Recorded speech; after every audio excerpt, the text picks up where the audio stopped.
ధర్మం కోసం దేవుడు స్వయంగా భూమిపైకి రావాల్సి వస్తే ఆ అవతారం వెనుక ఎన్నో సంవత్సరాల ఎదురుచూపులు, ఎన్నో యాగాలు, ఎన్నో త్యాగాలు దాగి ఉంటాయి. ఒక పక్క దేవతలకు మాట ఇచ్చిన శ్రీ మహావిష్ణువు భూమిపైకి రావటానికి సిద్ధమవుతున్నారు. అయితే మరొక పక్క అయోధ్యలో దశరథుడు తన జీవితంలోనే అత్యంత ముఖ్యమైన పుత్రకామేష్టి యాగాన్ని ఎంతో ఘనంగా చేస్తున్నారు. ఆ యాగం యొక్క ఫలితం కేవలం ఒక రాజుకు పుత్రుడు పుట్టడమో లేకపోతే ఒక రాజ్యానికి వారసుడు పుట్టడం మాత్రమే కాదు. ఆ క్షణంతో త్రేతాయుగ చరిత్ర మారబోతుంది. ధర్మాన్ని స్థాపించబోయే మహా అవతారం మొదలవ్వబోతుంది. అలా పుత్రకామేష్టి యాగం జరుగుతుంటే ఇంతలో హఠాత్తుగా వాతావరణం మారిపోయింది. పెద్ద పెద్ద గాలులు అన్నీ వచ్చాయి. అందరూ కంగారు పడుతున్నప్పుడు ఆ అగ్నిలో నుండి ఒక భూతం బయటకు వచ్చింది. దాని చేతిలో ఒక బంగారు కంచె ఉంది. దానిలో పాయసం ఉంది. వెంటనే దశరథుడు 2 చేతులు జోడించి, మహాత్మా, అసలు ఎవరు మీరు? ఇక్కడికి రావటానికి గల కారణం ఏమిటి అని అంటే దానికి సమాధానంగా ఆ భూతం, ఓ దశరథ మహారాజా, నన్ను సాక్షాత్తు ఆ విశ్వకర్ముడైన బ్రహ్మదేవుడే ఇక్కడికి పంపించారు. ఇది సాధారణమైన పాయసం కాదు. దీనిని మీ భార్యలకు ఇస్తే తప్పక వాళ్ళకు సంతానం కలుగుతుంది అని చెప్పి ఆ పాయసాన్ని ఇచ్చి ఆ ఆకారం మాయమైపోతుంది. ఏ క్షణమైతే అతను మాయమైపోతాడో అదే క్షణం పైలోకంలో దేవతలు మాట్లాడుతూ, అందరూ జాగ్రత్తగా వినండి, శ్రీ మహావిష్ణువు ఒక మానవ రూపం ఎత్తి రావణాసురుని అంతం చేయటానికై భూమిపైకి వెళ్ళారు. అలా మీరు కూడా మీకు తోచిన సహాయాన్ని చేయండి. ప్రతి ఒక్కరూ కొన్ని రకమైన జీవులను తయారు చేయండి. అవి ఎలా ఉండాలి అంటే సమస్త ప్రపంచంలో వాళ్ళను మించిన వాళ్ళు ఉండకూడదు. వారు పర్వతాలంత పెద్ద శరీరాలు కలిగి ఉండేవారై ఉండాలి. సింహాలు, పులులు, ఏనుగులు వంటి బలం కలిగి ఉండేవారై ఉండాలి. తమ ఇష్టానుసారం రూపాలను మార్చుకునే శక్తి కలవారై ఉండాలి. మహావేగంతో గాలిలో సంచరించేవారై ఉండాలి. పర్వత శిఖరాలను, భారీ వృక్షాలను ఆయుధాలుగా ఉపయోగించగలిగే వారై ఉండాలి. ఇంతటి శక్తివంతులను సృష్టించండి అని చెప్తే అప్పుడు అక్కడ ఉండే ప్రతి ఒక్కరూ వాళ్ళ అంశాలతో ఒక మహా సైన్యాన్ని సృష్టించారు. కొన్ని వేల లక్షల మంది ఉండే వానర సైన్యం అది. ఆ సైన్యం ఎంత బలమైనది అంటే దాని గురించి ఎన్నో సంవత్సరాలు గడిచిపోయినా ఇప్పటికీ కథలుగా చెప్పుకుంటారు. అయితే ఈ సైన్యంలో ముఖ్యమైన వారు ఇంద్రుడు అంశతో పుట్టిన వాలి, అలానే సూర్యుడు అంశతో పుట్టిన సుగ్రీవుడు, అలానే వాయుదేవుని అంశతో పుట్టిన హనుమంతుడు. ఇలా చాలామంది, అగ్నిదేవుడి వలన పుట్టిన నీలుడు, విశ్వకర్ముడి వల్ల పుట్టిన నలుడు, ఇలా చాలామంది ముఖ్యమైన వాళ్ళు ఈ వానర సైన్యంలో ఉన్నారు. అయితే పుట్టినప్పుడు వాళ్ళకి తెలియదు వాళ్ళని సృష్టించడానికి గల కారణం ఏమిటి అని. కానీ ఈ రామాయణ కథ ముందుకెళ్తున్న కొద్దీ వానరుల పాత్ర చాలా ముఖ్యంగా మారబోతుంది. ఇలా జరుగుతుంటే మరొక పక్క అలా వచ్చిన పాయసాన్ని దశరథుడు రాజ్యంలోనికి తీసుకుని వెళ్తారు. తన భార్య అయిన కౌసల్య మాతకు మొదట సగం పాయసాన్ని ఇస్తారు. మిగిలిన దాంట్లో కొంచెం సుమిత్ర మాతకి ఇస్తే ఆ తర్వాత మిగిలినది కైకేయి మాతకి ఇస్తారు. ఇలా 3 భార్యలకు ఇచ్చిన తర్వాత కూడా ఇంకా కొంచెం పాయసం మిగిలిపోతుంది. దానిని మళ్ళీ సుమిత్రకి దశరథుడు ఇస్తారు. అలా ఆ పంపకం పూర్తవగానే అక్కడికి వచ్చిన ప్రతి రాజు తిరిగి వాళ్ళ రాజ్యానికి వెళ్ళిపోయారు. మునులు వాళ్ళ ఆశ్రమానికి తిరిగి వెళ్ళిపోయారు. అలా పుత్రుల కోసం ఎదురు చూస్తూనే కాలం గడిచిపోయింది. ఇక అందరూ ఎదురు చూస్తున్న సమయం ఆసన్నమైంది. సమస్త అయోధ్య నగరం ఆ రోజు జరిగే అద్భుతాన్ని, ఒక చరిత్రను చూడటానికి సిద్ధంగా ఉన్నారు. అది వసంత ఋతువు. చైత్ర మాసాన పునర్వస నక్షత్రంలో కౌసల్యమాతకు జన్మించారు. ఒక వీరుడు, మహానుభావుడు, చూడటానికి ఎంతో అందంగా మనందరినీ కాపాడడానికే పుట్టాడేమో అనిపించేలా ఆ చిన్న పిల్లడు తల్లి పేగును తెంచుకొని బయటకు వచ్చారు. ఇంకా ఆ పిల్లల్ని చూడటానికి సమస్త భూమి వస్తున్నట్టుగా భూమి కంపించింది. సమస్త జీవులు ఆనందంతో చిందులు వేశాయి. ఆ పిల్లాడి జననంలోనే ఏదో గొప్ప కారణం ఉంది అనిపించింది. పైనుండి చూస్తున్న దేవతలు వాళ్ళ ప్రభు అయిన శ్రీ మహావిష్ణువు జన్మను చూసి ఎంతో ఆనందపడ్డారు. వర్షాలు, ఉరుములు, ఎటు చూసినా పండగ వాతావరణంతో నిండిపోయింది. ఇంకా ఆ పిల్లాడి పేరు విషయానికి వస్తే రఘుకుల నందనుడు, ఇక్ష్వాక వంశ తిలకుడు, సాక్షాత్తు శ్రీ మహావిష్ణువు 6వ అవతారంగా జన్మించిన శ్రీరాముడు. అలా శ్రీరాముడు జన్మించిన మరికొన్ని రోజుల్లో విష్ణుదేవుడి అంశతో కైకేయి మాతకు ఒక మహావీరుడు జన్మించాడు. అతని పేరే భరతుడు. అలా వీళ్ళిద్దరూ జన్మించిన తర్వాత కొంతకాలానికి సుమిత్ర మాతకు 2 సంతానం కలిగింది. వాళ్ళే లక్ష్మణుడు అలానే శత్రుఘ్నుడు. ఇలా శ్రీ మహావిష్ణువు అంశ 4 భాగాలుగా శ్రీరాముడు, భరతుడు, లక్ష్మణుడు, శత్రుఘ్నునిగా జన్మించారు. ఇక అయోధ్య రాజ్యంలో మంచి రోజులు వచ్చాయని అందరూ ఎంతో సంతోషంలో ఉన్నారు.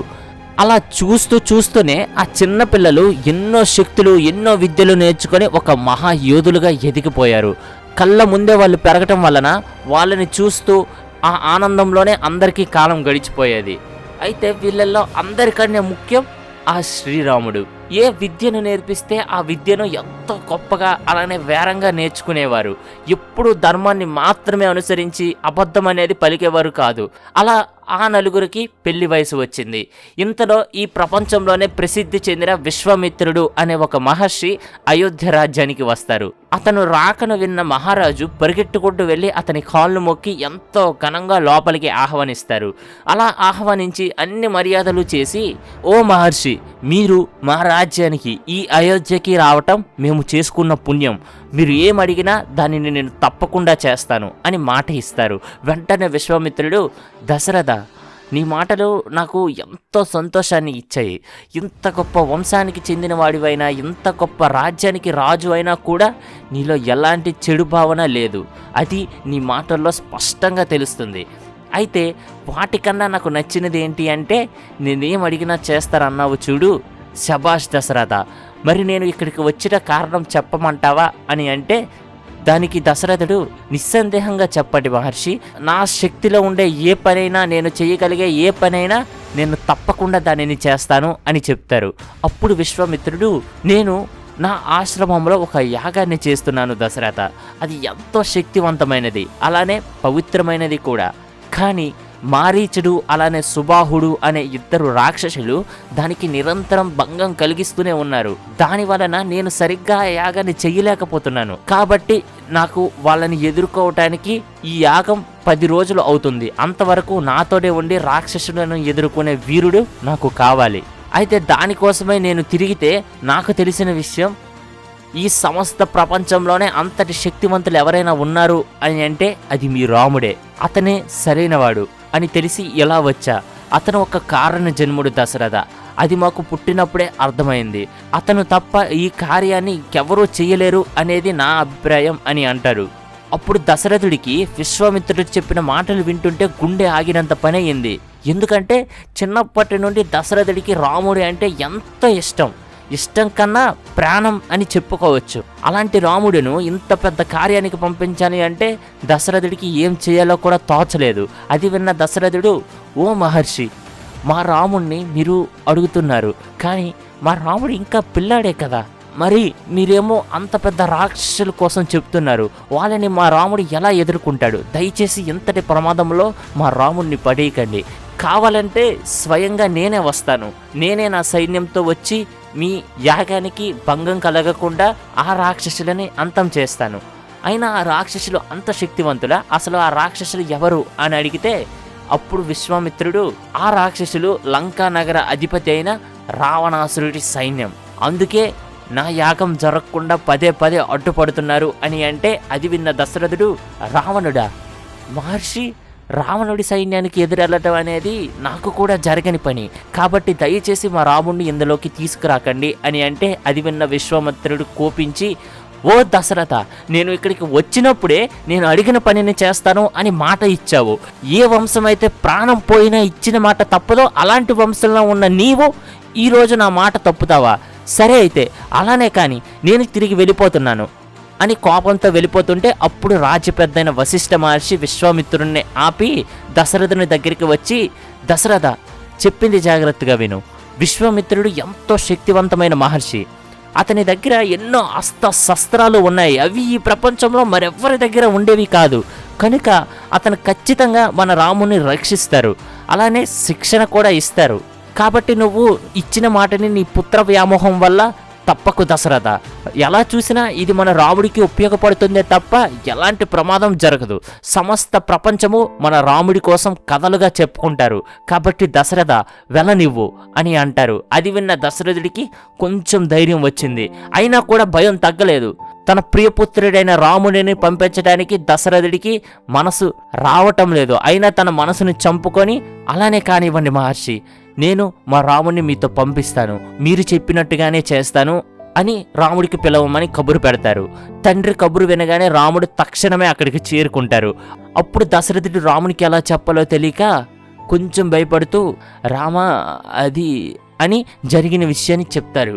ఇలా దశరథుడు చెప్తారో లేదో, నేను వెళ్తాను నాన్నగారు, అది ఎంత ప్రమాదమైనా కానివ్వండి, ఎందుకంటే తండ్రిగా మీరు మాట ఇచ్చినప్పుడు దానిని నెరవేర్చే బాధ్యత మీ పుత్రుడిగా నాదే నాన్నగారు, కాబట్టి నిస్సందేహంగా నేను వెళ్తాను, మీరేం బాధపడకండి, నేను క్షేమంగానే ఉంటాను అని చెప్తారు. రాముడి మాటలకు కానీ, అతని ధైర్యానికి కానీ, అతని ప్రవర్తనకు కానీ అక్కడ ఉండేవారందరూ దాసోహమైపోతారు. విశ్వామిత్రులు రాముని వైపు చూసి, రామ, ఇది సాధారణమైన ప్రయాణం కాదు, ఎంతో భయంకరమైనది, దీనిలో ఎన్నో దారుణాలు, ఎన్నో ఘోరాలు నువ్వు చూడొచ్చు, ఎంతోమంది రాక్షసులు నీ మీద దాడి చేయొచ్చు, కానీ వాటిని నువ్వు తట్టుకోవాలి, తట్టుకోగలిగే శక్తి ఉంటేనే సిద్ధమవ్వు అని అంటారు. దానికి రాముడు మరోసారి ఆలోచించకుండా, నేను సిద్ధం గురువుగారు, ఇకపై మీ మాటే నాకు సర్వస్వం అని చెప్పి బయలుదేరుతారు. ఇంతలో వెనక నుండి ఆగండి అని ఒక శబ్దం వినిపిస్తుంది. మరి అది ఎవరు తెలుసుకోవాలి అంటే ఖచ్చితంగా మీరు మన నెక్స్ట్ ఎపిసోడ్ అయిన రామాయణం ఎపిసోడ్ 4 కోసం వెయిట్ చేయాల్సిందే. ఆ ఎపిసోడ్ దీనికి మించి ఉంటుంది. ఎలా రాముడు ఆ రాక్షసులను ఎదుర్కొన్నారు, ఏం జరిగింది అనేది తెలుసుకుందాం. సో గైస్, ఇంతవరకు ఈ వీడియో చూసారు అంటే ఖచ్చితంగా నచ్చే ఉంటుంది. నచ్చితే లైక్ చేసి మీ ఫ్రెండ్స్ అండ్ ఫ్యామిలీ మెంబర్స్కి షేర్ చేయడం మర్చిపోకండి. మీరు జస్ట్ ఒక్కరికి షేర్ చేసినా అది మాకు చాలా పెద్ద హెల్ప్ అవుతుంది. అండ్ ఇలాంటి ఇంకా ఇంట్రెస్టింగ్ కంటెంట్ చేయడానికి మాకు ఒక బూస్ట్ లాగా పనికి వస్తుంది. See you guys on episode 4. This is CJ Stories signing off.